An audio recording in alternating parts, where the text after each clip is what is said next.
کہ یہ دونوں وزیر کھڑے ہو کے ان بچوں کو... شیخ صاحب یہ ضرور بتائے گا کہ پھر آپ لوگوں کی ایک سیاسی جماعت کی ہمیشہ اسٹریٹجی ہوتی ہے، وہ بہت ذمہ داری کا مظاہرہ کرتے ہیں جب ان کے لیے لوگ باہر نکلتے ہیں.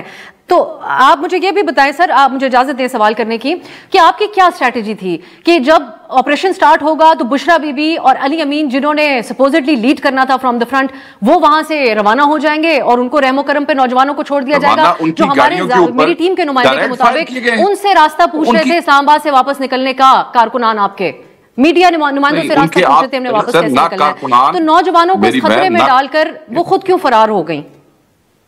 نہیں بالکل آپ غلط کہہ رہے ہیں، کوئی فرار نہیں ہوا وہاں سے.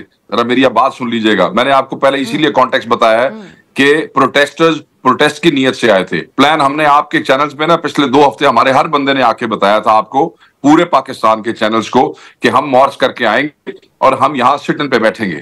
اور سٹن غیر آئینی نہیں ہے، مارچ غیر آئینی نہیں ہے. وہ آئے، گیس کا ذہن بنا ہوا تھا کیونکہ ہمیشہ یہ ہمارے ساتھ ایسے کرتے ہیں، ربر بلٹس بھی ہمارے لوگوں نے کھائی، ان کو پتا تھا. مگر چاہے ذمہ دار ہو، چاہے قیادت ہو، چاہے ورکر ہو، چاہے چھوٹا ورکر، چاہے بڑا ورکر، چاہے پنجاب کا کے پی کا، جس وقت گولیاں ڈائریکٹ چلی ہیں ہر کوئی وہاں سے موو ہوا ہے. گولیاں چیف کے اوپر اگر آپ اس کی گاڑی کا اثر دیکھیں تو اس کے اوپر لائیو ایمونیشن فائر کیے گئے ہیں، شیل نہیں، ربر بلٹس نہیں، سیدھی گولیاں ماری گئی ہیں. اسی طریقے سے ہمارے بچے جو جنازے... یہی جو آپ کہہ رہے ہیں، یہ جو آپ کا الزام ہے، یہی آج علی امین صاحب نے بھی کہا.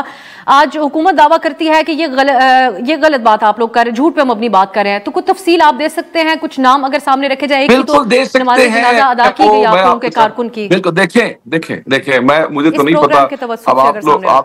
اب میں آپ کو بتاتا ہوں، میری بہن آپ کے پاس ایک ٹیم بھی ہوگی اور وہ پوری ریسرچ کرتے ہیں. بڑی اچھی ٹیم ہے آپ لوگوں کی، ڈان کی بڑی اچھی ریسرچ کرتے ہیں. مجھے یہ سمجھ نہیں آ رہی کہ آپ نے میرے سے پہلے تو آپ کی ٹیم کو وہ تمام سوشل میڈیا سے، اور آپ کی جو ڈی ایس این جیز اور آپ کے جو نوجوان وہاں پہ پھر رہے تھے، وہ ہم سے شیئر کرتے ہیں چیزیں کہ جی یہ ویڈیو ہے، یہ دیکھیں فلانے لڑکے کے ساتھ کیا، فلانے بچے. وہ آپ کے ساتھ کیوں نہیں کرتے؟ ہم نے سوشل میڈیا کی حد تک شیئر کی گئی تصویروں میں سے کچھ کی تصدیق کرنے کی کوشش کی، جن میں سے 1-2 غزہ کی تصویریں بھی یہاں پر پوسٹ کی گئی تھی. آپ جانتے ہیں سوشل میڈیا کی انفارمیشن پہ مکمل طور پہ ہم ایڈیٹوریلی اتفاق نہیں کر سکتے. اب یہ فرمائیے گا کہ سنجانی کے حوالے سے کوئی اتفاق، لیکن اگر آپ شیئر کر سکیں کچھ نام اور تفصیل تو ہم نہیں کریں گے نا جی. میں آپ کو بتاتا ہوں، کل میں نے ایک نام 1-2 چینل پہ شیئر کرنے کی کوشش کی، انہوں نے وہ اینکر نے کیا سیدھے ٹی وی بند کر دیں گے.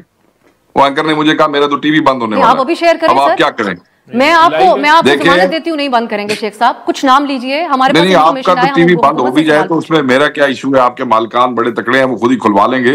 میں آپ کو باقاعدہ طور پہ بتا دیتا ہوں. آف ٹاپک ہو رہی ہے محمد الیاس. جی بتائیے. محمد الیاس، وہ میں نے جواب ہی دے لین دیا کرو نا جی. محمد الیاس، انیس ستی، ملک صفدر، ملک مبین، عبد الرشید، عبد القادر، ولی خان فرام پشین. یہ ابھی تک ان کے نام اور کفائف جو ہیں وہ آئیڈینٹیفائی ہو چکے ہیں. ان کے ضلع، ان کے جنازے بھی ان کے علاقوں میں ہوئے ہیں. باقی ایک کمیٹی تشکیل دی ہے ڈیٹا اوتھینٹک کلیکٹ کرنے کی. رپورٹس تو پھر 100 سے زیادہ ہیں، مگر ہم آپ کو اس لیے اس طرح نہیں بات کرنا چاہتے کہ کل آپ کے اور ہمارے لیے کوئی ایسی پوزیشن نہ بنے یا آپ اور ہم اس کو ڈیفینڈ نہ کر سکیں. شیخ صاحب 8 سے 10 لوگوں کے نام میں نے آپ کو بتا دیے ہیں جو ہمارے پاس قوائف اور ان کی تصویریں، ان کے جنازے وہ سب ان علاقوں میں ہیں، وہ موجود ہیں.